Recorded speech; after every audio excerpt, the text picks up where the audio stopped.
September 21st, 1978. James Burns of Houston, Texas gets into an argument with another man in a bar over a boat that Burns had purchased from him. Burns knocks the man to the ground, the buyer then reaching for a gun in his waistband while he lies prone. Burns pulls his own 9mm and fires a single round into the man's shoulder.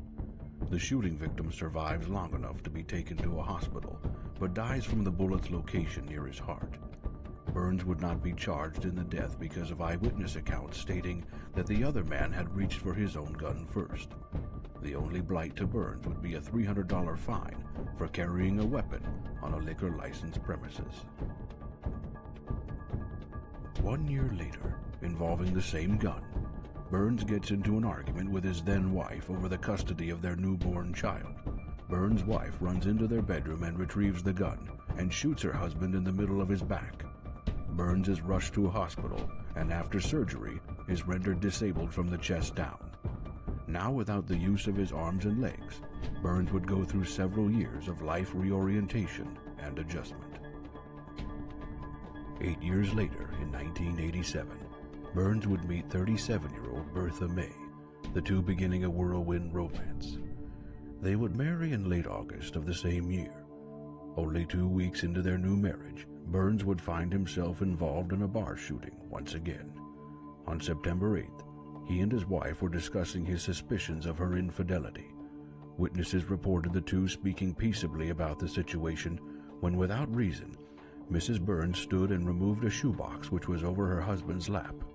Revealed was the same 9mm pistol from the two previous shootings, now mounted to a wooden board. A short string was laced around the gun's trigger, the end of the string then placed into Mr. Burns' mouth. James Burns then jerked his head back, firing a round into his wife's chest. "You shot me," she screamed. Burns then tugged on the string twice more, hitting his wife again in the neck. "You just killed me," witnesses recounted her telling him. The fatal third round sent his new spouse to the floor, dead. Upon interrogation, Burns repeated that it was his wife's idea that she kill him. He upset that she had planned to leave for California, and as well over his speculation of her being unfaithful. His story is that she then had an about-face and asked that Burns kill her because of her severe depression over her 4-year-old daughter being sent to live with her ex-husband in California. In yet another edition of explaining the gun's presence, Burns made mention of a jealous ex-boyfriend that his new wife was living in fear of. This and her daughter's living situation had prompted Mrs. Burns to make a suicide attempt just 6 months earlier. Burns was put before a Superior Court judge the next day and charged with homicide, but was permitted to stay at his mother's home during the pre-trial phase due to his disability situation. He would continue to deny that he wanted his wife dead, but that it was her idea to end her life at his hands.